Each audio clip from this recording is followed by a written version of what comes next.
Hey. Just a heads up, my internet is not playing ball today. So if I dip out or if it's blurry or if it's being a pain in the butt in general, I apologize. Today we are going to be talking about The Beautiful Ones by Silverina Garcia, and I'm so excited because this is by far my favorite. It's just my favorite. So I'm going to do what I usually do and try and do general non-spoilery chat, and then we'll probably move very swiftly into spoilery chat because I really want to discuss your questions on this, because I have talked about this in wrap-ups, I have talked about this in recommendation videos. Any opportunity to talk about this book, I made this the Gothicalong giveaway book, and I just want to discuss it with you guys. So please feel free to chuck questions, any and all questions or discussion points or things you think we should talk about in the chat, because I really want to get to them. Hey Tamar, I hope you're enjoying date night. I hope you're well. Hey Ellen, I hope you're well. Hey Emma, I know you're not well, but I hope you're feeling a little bit better. I hope you've been given lots of drugs to make you feel better after this afternoon, because it sounds like you've had a time. So I hope you're feeling better. Yes. Oh, I'm so glad, because this is the thing, when you pick a book for a giveaway, the dread is always, and actually this is something that I need to talk about in general, is I'm quitting the Lunar Library books. I haven't sold many in the last few months anyway. There's only been 2 or 3 people that have committed to every single month, and I haven't been enjoying them at all, even though I'm really enjoying the ones that I pick for Patreon, which is really weird. So I'm going to quit those. But there's always my fear when I pick a book for a giveaway or a book club or whatever, that it's going to be bad. And this one I had just finished when it had come up to picking something, and the hardbacks were still available, and I had to. And then I wanted everyone to love it. So I'm really glad you did. I'm really glad you did. Right, I'm just going to chuck the non-spoiler bit on, and then we'll get to the spoilery bit in a second. Haven't read the book, wanted to pop in and say hi. We're probably giving up on life again for today. Fair, valid, and reasonable. I hope you feel better soon. I started this yesterday and finished it half an hour ago. So don't let me say I don't remember things. That's fair. That's absolutely fair. That's fair. I keep waving this around, just being like, guys, look how great it is. Hey, welcome. Have you done any of the Gothicalong books before? Have you read this one? Or are you just joining us as in you've literally just discovered the channel? Let me know. Definitely feeling better. I'm glad, because anytime we actually have to go and see the doctor is the worst. I actually, not to make it about me, but absolutely making it about me for a sec, I have had this scratch across my eye since Wednesday, and it has flared intermittently, where it has been really swollen one minute and then fine the next for just under a week. It started on Wednesday of last week, and it was agony. But now it seems to be fine. And I don't want to jinx it, but it seems to be fine. So I hope for both of us that we get better soon. Yeah, we all hope you get better soon. I just need to be well enough to get to Liverpool and then hopefully go on some rides. You'll be fine. You'll be well enough for that. Although, to be fair, Glasgow to Liverpool is a mish. So hopefully it'll be all right. We made a huge snack dinner. It was fantastic. Snack prom from Jerbit. Yes. Love that. I love that you're like, I'm doing Gothicalong and Jerbit. Bossing it, Tamar. Bossing it. I fully intend to buy the Lunar Library books. This is the thing. So you're not going to be able to anymore, because I don't think I'm doing one as of next month. I can tell you what the last few books were, and I'm happy to wrap up those ones. But to be honest, the last 2 years of doing them, there haven't really been enough people getting involved for it to feel worth it. And then on top of that, I haven't enjoyed the books. A lot of the books I read last year were 2 or 3 stars. Only 2 of them I actually really enjoyed, and I ended up finishing them this year rather than last year when they were supposed to be on. So I might do a different book club, but I don't think I'm going to do Lunar Library anymore. It just wasn't working. This is my only Gothicalong read. Do you think you'll pick up any of the others? Do you think you're having read this and enjoyed it, do you think you'll pick up any of the others? Because I know obviously it was on a bit of a time constraint, this one, because we're doing one every month. So I totally appreciate that. And I think you're studying and stuff anyway, and you were moving house. Do you think you'll pick up any others? Yeah, and you read it last year. I also read it last year. Really enjoyed it. Good. I appreciate the complexity of Mexican Gothic, but this one is the one that I enjoyed the most. Yes, exactly. And what I really, really enjoy with any time I reread these is picking up on hints of things earlier on. Did I get that wrong? Excuse you. Have I got the wrong city? That's my bad. Gothicalong. Love that. Oh, I've set the Scott off. Whoops. Book clubs where I pick books I've already read so I can join in. That's fair. I hope to read Gods of Jade and Shadow someday. That's fair. That's a good shout. Since there wasn't a genre I loved, but I loved everything else. Fair. That's fair. Okay, so let's discuss this. So I really like the fact that on the back it describes it as a comedian writer, intimate moments of heartbreak, overflowing with delicious melodrama, a great fit for fans of 18th century French classic literature. And I feel like this is one of those ones, kind of like Mexican Gothic, where it is set in a specific time in history and a specific place, and yet it is so distant from everything that is kind of what you'd expect. I'm going to say something really controversial now. This is what Bridgerton thinks it is. This is what the TV series of Bridgerton thinks the books are. This is the melodrama. It's the high-octane romance mixed with the slow burn of feelings, mixed with the telepathy, mixed with the kind of etiquette and fashion and drama that Bridgerton wishes it was. And so much better. It is such a great romance. Gothic, classic romance. It's so good. Do you know what it is? It's that my friend Louise lives in Glasgow. I've just confused you. That's all it is. I'm sorry. I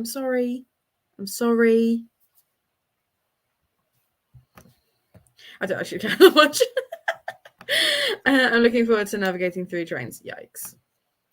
It's funny because I found this less melodramatic than some of the others, maybe because there's less swooning. I think that's the thing, is the build-up in it is so cleverly crafted that unlike in Silver Nitrate, where she's like, I've been in love with my best friend and pretending that I'm not in love with my best friend, or Gods of Jade and Shadow, where it's like an immediate fall in love, or anything like that, because it kind of builds up gently, I feel like it works better. It's still melodrama. It still has those kind of like, oh my god, what is going to happen next moments, but without it causing like the eye roll that some melodramas cause. Fair. See you later. Although it gets very magical toward the end, and I love that. We love that. I do feel like the whole time the pace is increasing, which we love to see. I'm going to have some food and watch an episode of Volcano Spark. That's fair. Say hi to Mum for me. I also thought I lived in Glasgow. Fair. I don't actually live in any Scottish city. You're just like, that's the one that's just closest to me. Right, see you later. Bye. I'm just trying to think if there's anything else that I want to say about this in general. Obviously, it got 5 stars. Without hesitation, this gets 5 stars. Like I said, this is the one that I've enjoyed the most. I just adore it. I will continue to recommend it to anyone who'll listen. Okay, let's get on to the spoiler discussion, because I want to discuss, as always, kind of different characters individually, because I think it's a great way to kind of cover a lot of plots, is by kind of going into like a narrative deep dive of each character. I actually just liked all the characters in the best way. Okay, well, let's start with Antonina then. Tamar, what did you dislike about Antonina? I like the fact that Antonina actually has an arc. I feel like she comes from a very novice, naive place, a very kind of countrified place, even though she is the daughter of aristocrats. She is from a very rich family. And she's clearly surrounded by money, even if she is kind of dislocated in a way, which I really, really like. I like that she had hobbies and they didn't feel forced. I like that she had that fascination. And I like that when Hector starts to like make a move, it's a very easy thing for him to do, is to kind of play on that. What I really liked about her character is the fact that she matures very quickly, considering it's a pretty short book. Like, how many pages is it? I want to say it's like 280.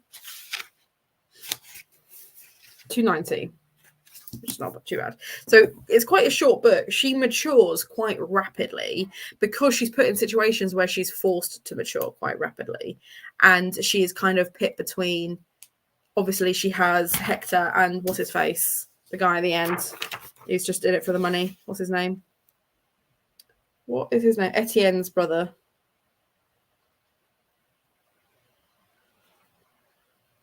What is the name of that brother? I literally read this like, oh, Luke. Luke, who is the worst. I really, really like that. I like that Luke is not in it throughout, and that actually even Luke, to a certain extent, isn't. He's problematic, and he's clearly in it for selfish reasons, but they're very modern, contemporary reasons. So, well, I like they weren't. I like that they were fleshed out. I just wouldn't get along with any of them. Not even Nina. I feel like she gets on with everybody. Yes, this is the thing, right? So this is what I mean about like reading back through and finding things that I hadn't noticed the first time. It's really interesting to me the things that Silverena Garcia cannot let go. Sharks, interest in hobbies, silver nitrate, filmmaking, geography. I just find it really fascinating that she keeps bringing up those same things over and over again. I feel she cottoned on to do much quicker than other main characters have. Yes. No, she doesn't work out what he's up to, but she knows she shouldn't marry someone who is embarrassed by her power. Yes. And I think it's really interesting because we even see that a little bit when she breaks all the glass and she's worried that she's like upset Hector and stuff, is she recognizes value in herself even when she's second guessing what she's actually doing. And I love that. I love that of all of Sarah Michelle Gellar's, all of Silverena Garcia's main characters have some bedrock of who they are, some bedrock of identity. And for Nina, being a debut to society can be a really scary situation because you know the least of everyone around you. And she knows that she's of value more than just for her money and her name. She knows that she has value as a person. And she wants to explore more of that. She had a real kind of, who here, raise your hands if you've read Emma by Jane Austen, because I feel like she has a real Emma vibe to her. Now, Emma is different from other Jane Austen protagonists in the fact that she already has her money, therefore doesn't actually need to marry. She has her estate. It's never going to be taken away from her because she's an only child, and there is no entail on the estate. An entail would basically be a law attached to the state that basically is like it has to pass to a male relative to manage it. She doesn't have that. And therefore she has this bedrock of confidence where she doesn't think about her own wedding because she doesn't need to. I feel like Nina has a very similar sense of self where she knows her self-worth. She knows that actually she doesn't need to marry. She wants to marry Luke. She does like him, but she really likes Hector. And I think she recognizes that very early doors. But she also recognizes that Hector needs therapy. And I think there's a lot where when she finds out what's going on between Hector and Valerie, she feels betrayed by Valerie because Valerie has hurt her in every conceivable way, even leading up to this point. But the true betrayal comes from Hector, that he would use her for his own machinations. And she's not cool with that. And you shouldn't ever be cool with that. So I really liked her maturity developing in response to other characters because that felt true. I feel like we don't really learn lessons as people until we're confronted with a situation caused by someone else. So I really liked that that was very authentic in the way that that was built up. Etienne, oh my god, yes. So the whole time I was rereading this, I was like, Etienne needs a break. Etienne, I genuinely, when Lizzie and I were looking to get cats, I was so tempted to name Horatio Etienne because one, I think it's a cute fucking name, and two, I just feel like as an energy, he's so funny and he's so put upon. And he's just such a great character. Speaking of which, free cat content. My son is asleep right next to me. I have taken to putting the blanket on my desk, because otherwise what he's started doing now is crying because he's not on the blanket, but he also wants to be given attention every now and then. So when he's sat here, I can at least stroke his nose anytime he rolls over, and he can kick me if he doesn't want to cuddle or whatever, but generally he does because he's a soppy muggins. But I very nearly called my son Etienne. And maybe in the future when I get another cat, I'll call him Etienne. My dear baby. He's like, I don't want any more siblings, thank you. But yeah, Etienne was the best. Etienne's the best. From the moment like you meet him, he is just... I don't know a character where he's comparable, because he is just bestie vibes, and I just love him. I love him. I don't get along with really soft, sweet people. Fair. You must have loved Valerie then. You have read Emma. So do you know what I mean about that comparison between her understanding her self-worth? Did that make sense? Do you think that's comparable? Also, Nina mentions romance novels and wanting romance, but she's much more eyes open to the limits of that and doesn't want life to be like a book. Absolutely. This, to me, really rung of... It's not like a movie, you know, it's that kind of vibe, but someone who indulges in those things but knows the reality is slightly different. And I think that's also really true to young people, is if the only thing that you've ever experienced is through literature or film, you are going to have this idealized view of what you want, and like the idea of like butterflies and being swept off your feet. We're going to make another great comparison. I feel like that is very similar to Princess Diaries, where she's like, I just want like the little kick from whenever I do, like, you know, like the way your leg goes up. When she has her first kiss, that's the moment that she wants. I don't know a single person who has kissed someone and done the leg thing. That's not real, but it feels romantic when you watch it in films, you know? And I feel like that's what she's recognizing, is that she recognizes she wants an element of romance. I mean, she gets quite a bit of romantic scandal because she goes around his house and people start talking and then she sleeps with him and stuff. So it happens, but it doesn't happen the way she's expecting. He needs a break. Just give the man a day off. Bless him. Hector out here making his life hard.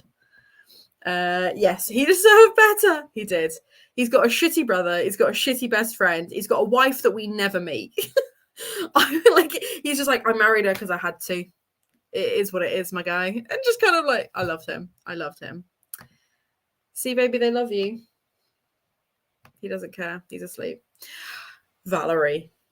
Now, when I did my master's, we discussed a book called The Collector, which, if you've not read, it is about a man who hyperfixates on this young woman, builds a basement flat for her, and keeps her there. He doesn't want anything from her. He just kind of wants to observe her in the same way you might collect a butterfly. And it's very sad and very dark and very twisted. And I remember turning to my lecturer in the discussion bit and was like, this was not a good book. I didn't like this character. And he was like, not all characters have to be likable. And I was like, excuse the fuck out of me.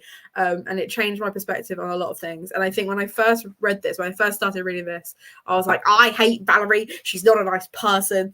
She's a messy bitch. And she's like ruining Nina's life. And then the second time I read it, I was like, Valerie, you mastermind genius. Like, she's so vindictive and so nasty, and it reads so well. Like, she has no reason to treat Nina this way. She is treating Nina like shit from day dot.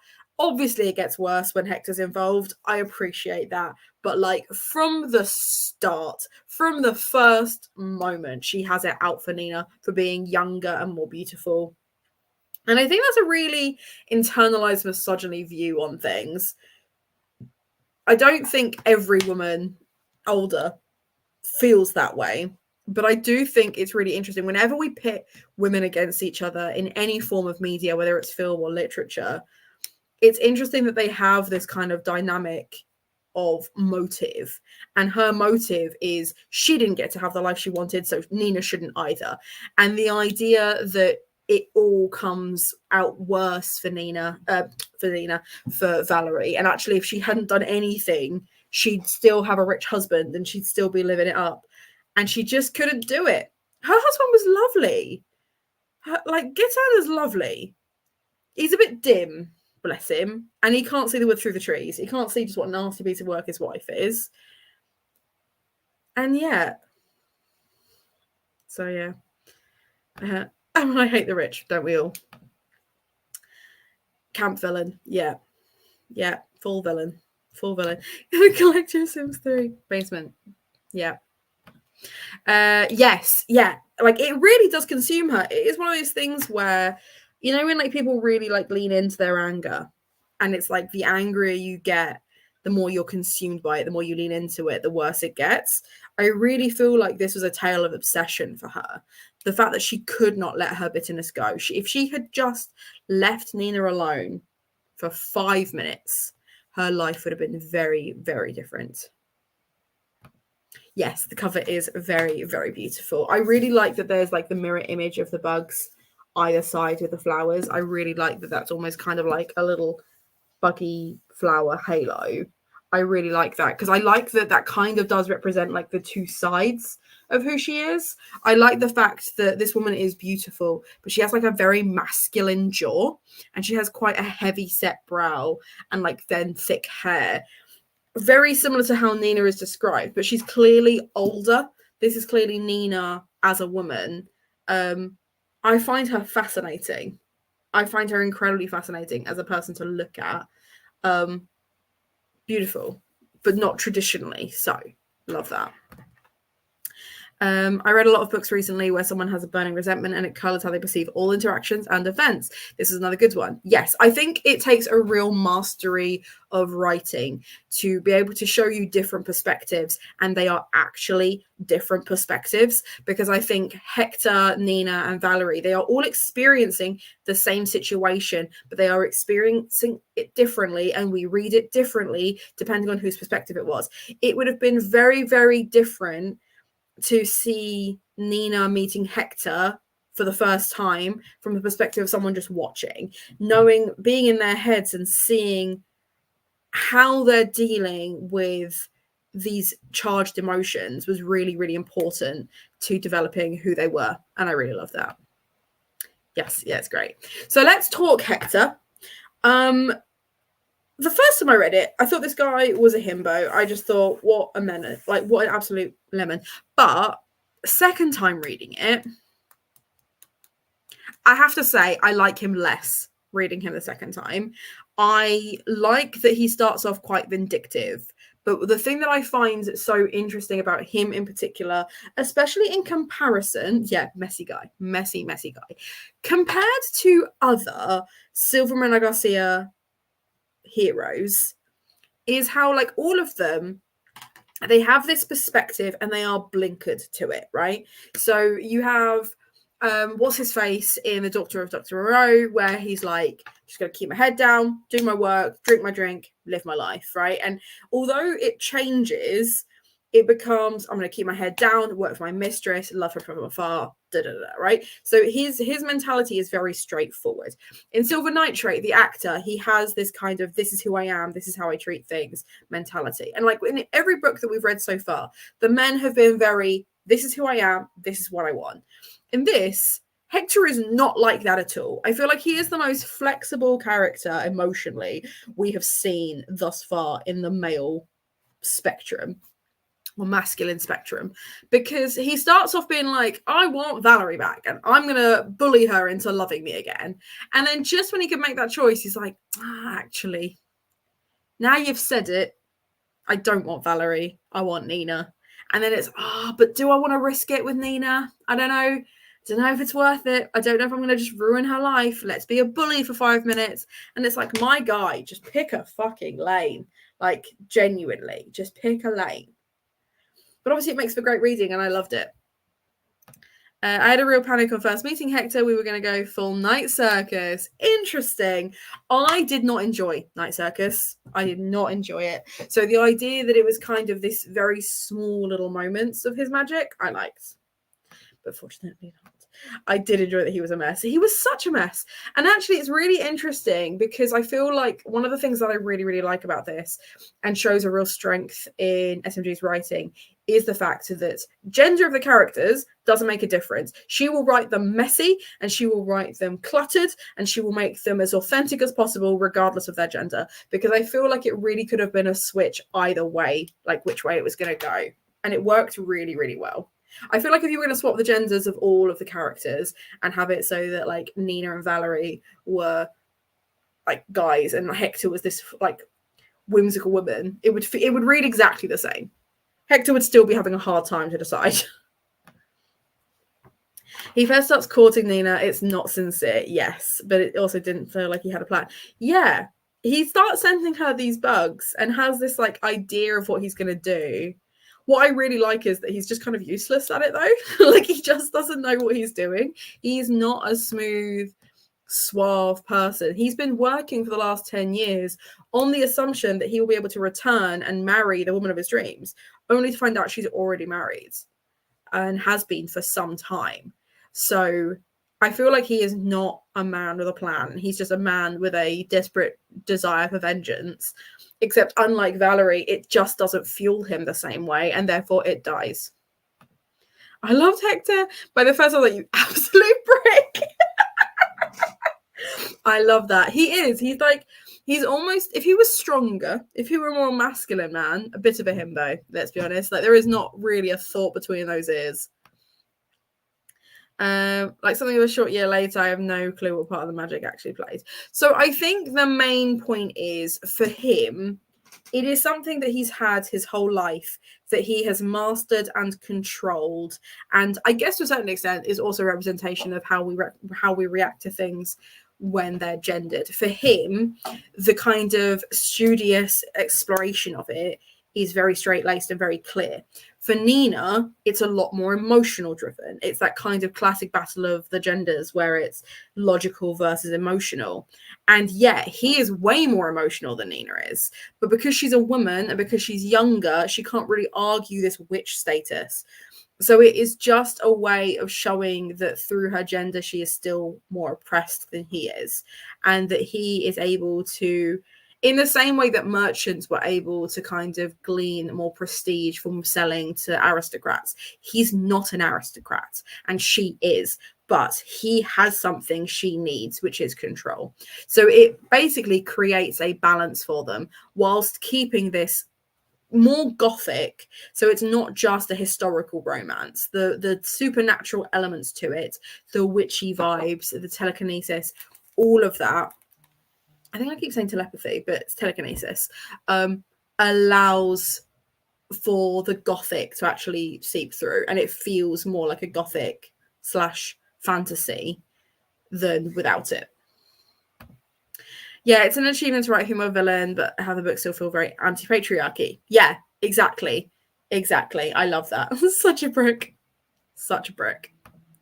I wish their powers had played a bigger part. The tease about scientific explanation had me yearning for that. Yeah, I feel like if this had been a longer book and we'd actually seen her studying it more, I would not have minded that if we had seen more of her kind of developing it. I think it's supposed to kind of represent something that only they can really understand of each other, and that camaraderie is something they don't receive from anyone else, which is a really interesting narrative plot anyway, because I think usually that is quite it's usually you see that trope with BIPOC characters, LGBT characters, or disability rep characters. And I think it's really interesting to be like, these are the only two that have this, but one of them has control and is treated and lauded for it, and one of them is emotional with it, doesn't have control, even though she does, and learns control of it. And is actually a lot more powerful than he is. Like, she has a lot more instinct of it as well. You see that in fantasy quite a lot. To see it in an adult gothic novel is quite rare. And I think I think you could read a metaphor into it, especially because it's an author of color. But I feel like I wanted more of that. And that could be why we get a lot more science fiction in The Daughter of Dr. Moreau, because obviously this one is older than The Daughter of Dr. Moreau. So I feel like to a certain extent, you can see where Silvana Garcia is starting to play with those science fiction elements of the supernatural before fully committing to a retelling. I mean, I do like nature, but actual bug collection is not something that fuels me. It's not for everyone. It's not for everyone. I can't say it's for me either, to be honest. But I really liked that she had a hobby that had nothing to do with silver nitrate. Nina was so autistic, and that was perfect for the critique of polite society and the social pageantry of it all. Pixie, are you free to jump on and speak on this? Because as much as we all know I'm neurodivergent, I am not neurodivergent as in like actually classified neurodivergent. I would be really, really interested to know what you had to say on Nina as an autistic character, because I feel like you would be able to speak to this with more authority than I can.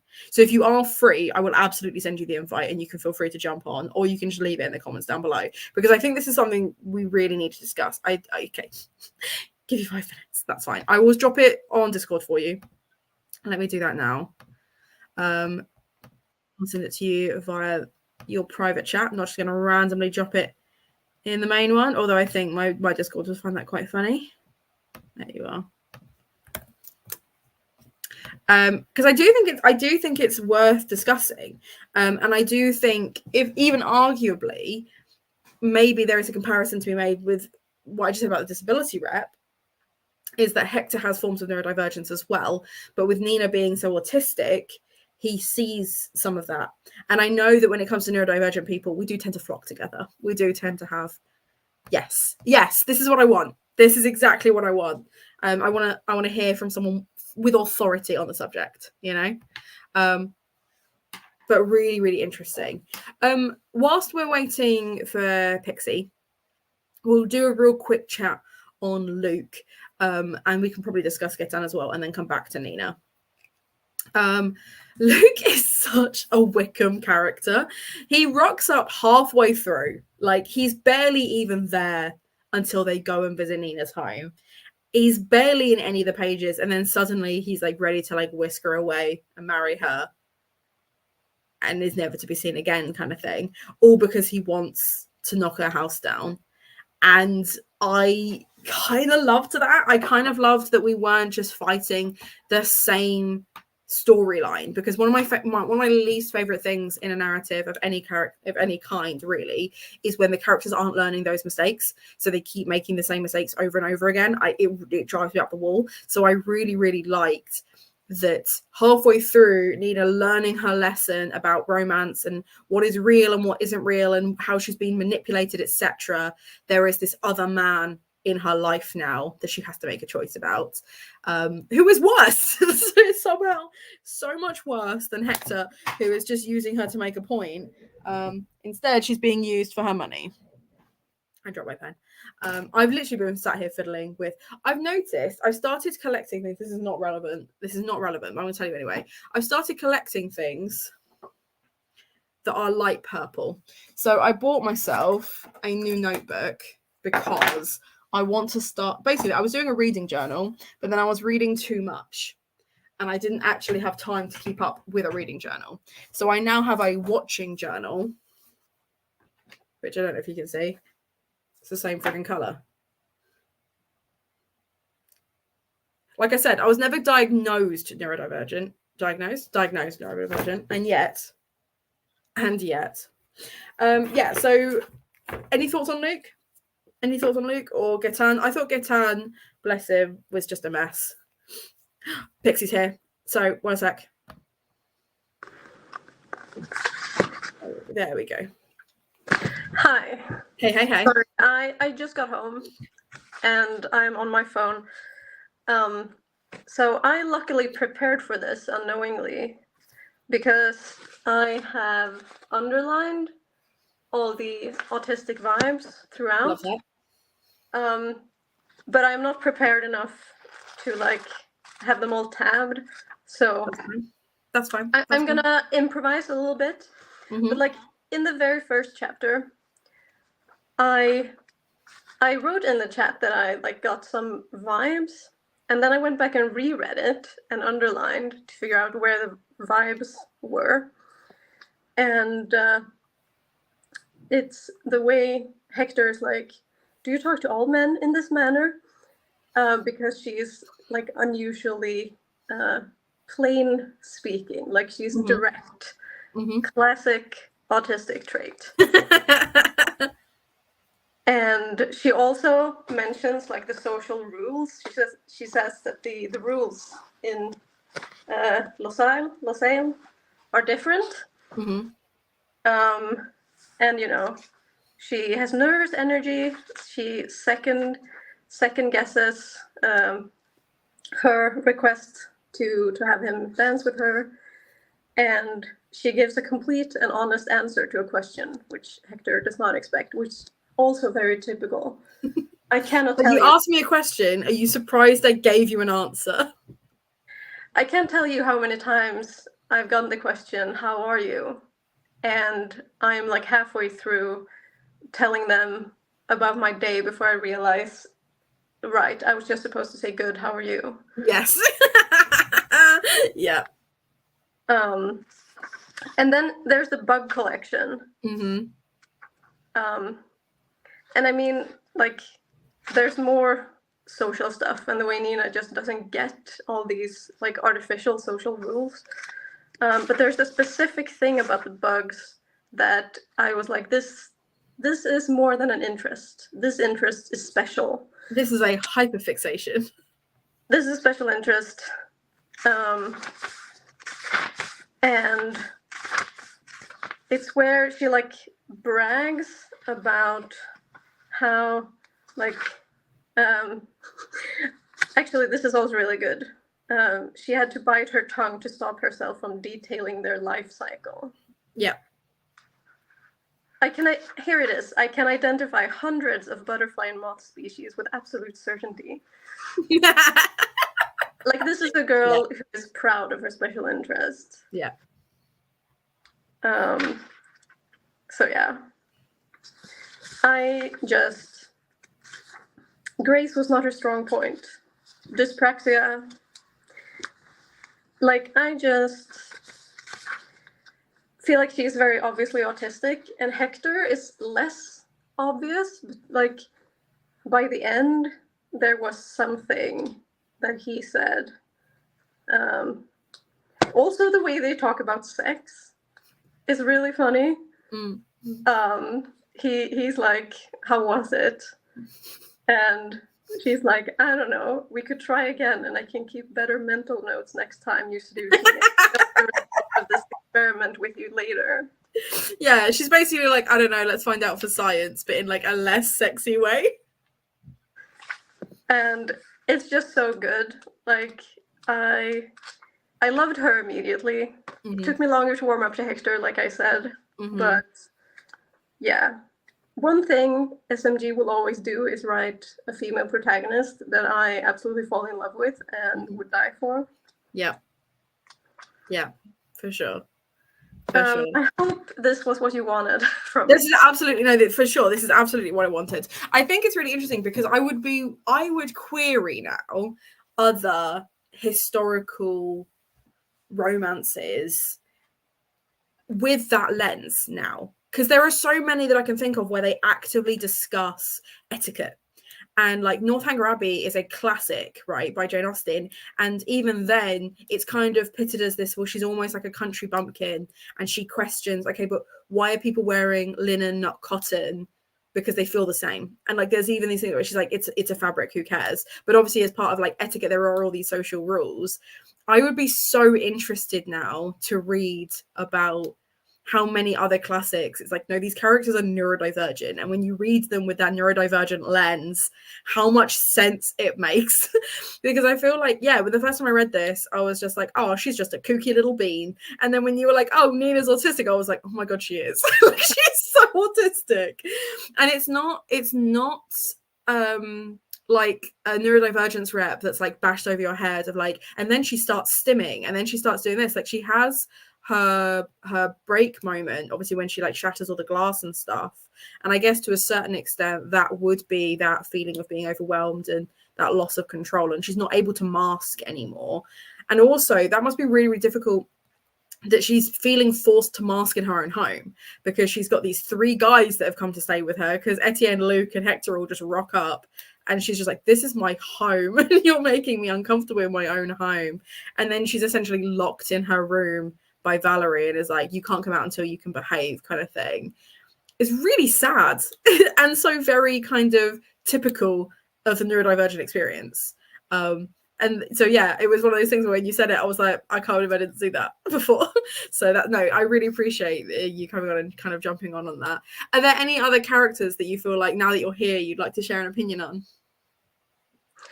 I mean, I just, Valerie, such a good antagonist. Like, the character arc of her is so well done, because we get introduced to her from Hector's romanticized point of view.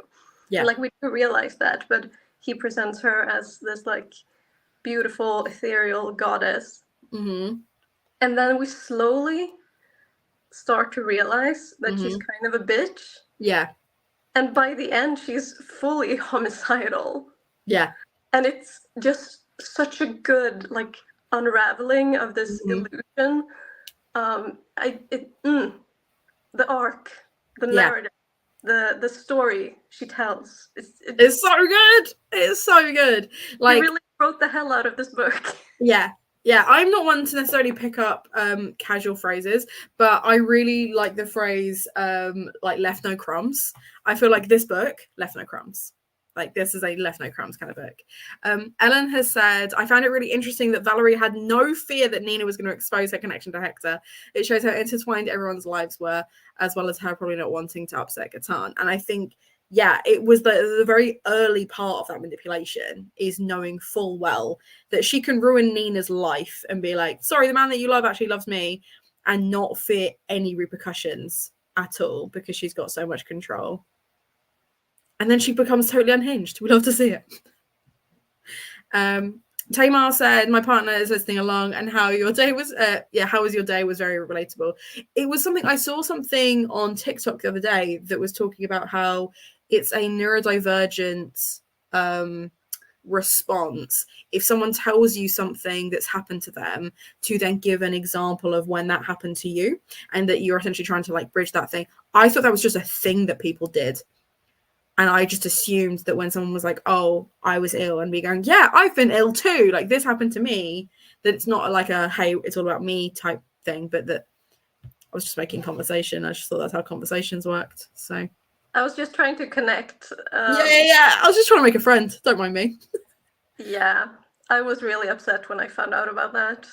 It is like, I feel like with any kind of like neurodivergence where it's like, no, that's a neurodivergent behavior, there's a kind of like, there's a moment of like, oh, should I feel ashamed that that's something that I do? Because the way you've said that, it's like, well, it's not neurotypical, so it must be wrong kind of thing. And actually, I'm like, well, now I know that if I say to someone, oh, I stubbed my toe the other day and it really hurt, and they're like, oh my God, I stubbed my toe, it really hurt. I'm like, cool, we can be buddies now. We're in the same boat, as opposed to, oh, they're making it all about them again, you know? We communicate in the same way. Yes. Yeah, exactly. And Anna said, yes, I love the discussion after they had sex and how she was either like terrified or in awe of him as a sex god. I really like that. Again, this is very similar to Untamed Shore, where the main character has sex for the first time and she's like, is that it? Because I feel like it was better in books. Like, I feel like it was better when I watched films about it. Is that, where's the magic gone? I feel nothing, you know? And it wasn't that she didn't enjoy herself. It was that she just didn't have that kind of like, I'm going to swoon every moment thing, which I quite... What have you broken? I broke my necklace. Oh, I'm sorry. It was cheap, but I really liked it. It was a skull. Oh, have you got... will it loop back on, do you think? Yeah, I will sort this out. You're an artist, you can fix it. Do you know what it was? Do you know how I clocked it? Is I just saw you just look at it and just look really sad. And I was like, whatever it is you've broken, you care about, and I'm sorry. I also do not have any knowledge on society of the time. It felt very researched. Yeah, we love to see it. And also, that's something really fascinating is, again, the time and place is not specified. Like, as much as the city is specified, I Googled it and I could not find that place. That's a kind of French city she's made up. And I was like, is it not in France? Is it somewhere else? But it felt very French. Gaetan finally seeing his wife for reals after his duel is hilarious. Yeah. Imagine like fighting for your life, fighting to defend your family, and then finding out that your wife manipulated the whole thing. Yikes. Big yikes. Gaetan was kind of... Can I call him a himbo? He's the himbo, right? Yeah, no, for sure. He reminds me of the lawyer in Untamed Shore. Yeah, I can see it. They're kind of like the stereotypes of like, I'm here to defend your honor. I'm a bad person. Oh, well, that's going to make defending it kind of difficult. Cutie pies. Anything else? I'm trying to think if there was anything like plot wise. So the duel was really interesting, but kind of more as just like a final act conflict. Otherwise, didn't really serve much. But like, I just feel like I loved everything about this. I just loved it. Also, can I just say that I thought it was really cute that Hector bought 20 bugs and started sending them to her. Like, I know it's such a cliche in like a romance that the guy fucks up in some way and then tries to do some kind of big gesture, whatever. But the bugs were so, like, these are not generic flowers or chocolates. This is so specific. Mm-hmm. And I just thought it was really sweet. I think it shows interest. Yeah, it shows thought behind it, because it wasn't just that he was sending her flowers every day. It was that he was sending her, and like he was like, right, bring me your entire collection. I want to choose them. And I was like, I really, really liked that. So Zach didn't tell me, but he got me one of those vases that you like is a book. Oh. And that arrived today. And I was like, this boy knows me. Because I haven't even said to him, oh, that looks cute. Like, I've literally not mentioned these to him at all. But he keeps buying me flowers and I have nowhere to put them. And he knows I like books. And he put 2 and 2 together like an absolute genius. And didn't tell me he was getting it. It just arrived today. And I was like, how fucking thoughtful. So, like, whenever I see stuff like that where it's, like, actually thoughtful in books, I'm like, top tier. Top tier. Yeah. At first, I thought the duel was going to annoy me because I've been burned by SMG Whiplash endings before. Fair. But I thought it resolved nicely, and so clearly Luke needed a jolt back to reality. I think that's the thing, is I think what I find really fascinating about Luke is, whilst he is a Wickham-style character in the fact that he's malicious and conniving and is clearly only out for himself and his money, he's also, like, really young in comparison to, like, all of the other characters. I think he's the only one that's like, he's still like around Nina's age. He's still older than Nina, but like comparatively to like the other men, he's just a bit kind of naive. Almost. He's too stupid to be evil. Yeah, he's just kind of like he doesn't have what it takes. Yeah, like he couldn't really commit to it, and I don't think he would have even bothered if it hadn't been for Valerie like pushing him in the right direction. But he was just a bit thick, really. Which I think made it a lot easier to kind of forgive him after he's like punished and stuff, and he kind of has his kind of like resolution that way. It makes it easier to stomach than if he'd got away with it. I mean, his purpose in life is clearly to be a boy toy, and being Nothing wrong with that. Toyed with by Valerie for this like high level scheme. He just doesn't have what it takes. Like he's a simple boy toy, and he should have stuck to that. Yeah. Should have known his place. That's fair. Right. Anything else you want to add about this one? Thank you for hosting the read along. I'm glad I finally read this because I really enjoyed it. It was a really good historical romance. Like I said, I did wish for more science fiction elements, but you made a really good point about her bringing it in more in Daughter of Dr. Moreau, which I really liked, so it makes sense. Can't wait to see what her new book's going to be like. Right. So the next one that we've got on the list is the Velvet one. Where is it? Velvet Was the Night? Yes. Here it is. It's another backlist, isn't it? It is. I think it was the one just before Daughter of Dr. Moreau. Yes. So you have Beautiful Ones, Dark Things, Signal to Noise, Jade of Shadow, Untamed Shore, Mexican Gothic, and Velvet Was the Night. So at this point, the only one that we will have left after this that was out is Signal to Noise. But this was the most recent before Daughter of Dr. Moreau because it's not on the list. So I'm nervous about this one. Okay. Because when I bought it, I bought it just because it was the author, as opposed to anything about the plot. And it's giving it kind of gave me like a darker Seven Husbands of Evelyn Hugo Hollywood vibe. And I don't know how I'm going to feel about that. But I'm excited for something totally different because this is one of the few that I've just never read. So, what about year you? did it come out? Huh? What year did it come out? Let's have a look. 2021. Okay. So 3 years ago. Cool. Do you know the synopsis of this one, or should I read it? No, please give it to me. Okay. From the international best-selling author of Mexican Gothic comes a riveting noir about a daydreaming secretary and a lonely enforcer and the missing woman they are both hunting. In 1970s Mexico City, while students' protests and political unrest consume the city, I don't know how to pronounce this name, but I'm going to just go with Mate because it's Maite. It might be Mata. Finds escape from her humdrum life in the stories of passion and danger filling the latest issue of Secret Romance. She is deeply envious of her neighbor, Leonora, a beautiful art student who lives the life of excitement and intrigue that Mate craves. So when she disappears under suspicious circumstances, Meta jumps at the chance to uncover Leonora's secrets. Meta is not the only one searching for the missing girl. Elvis, a goon for hire who is longing to escape his violent life, has been assigned to find the student.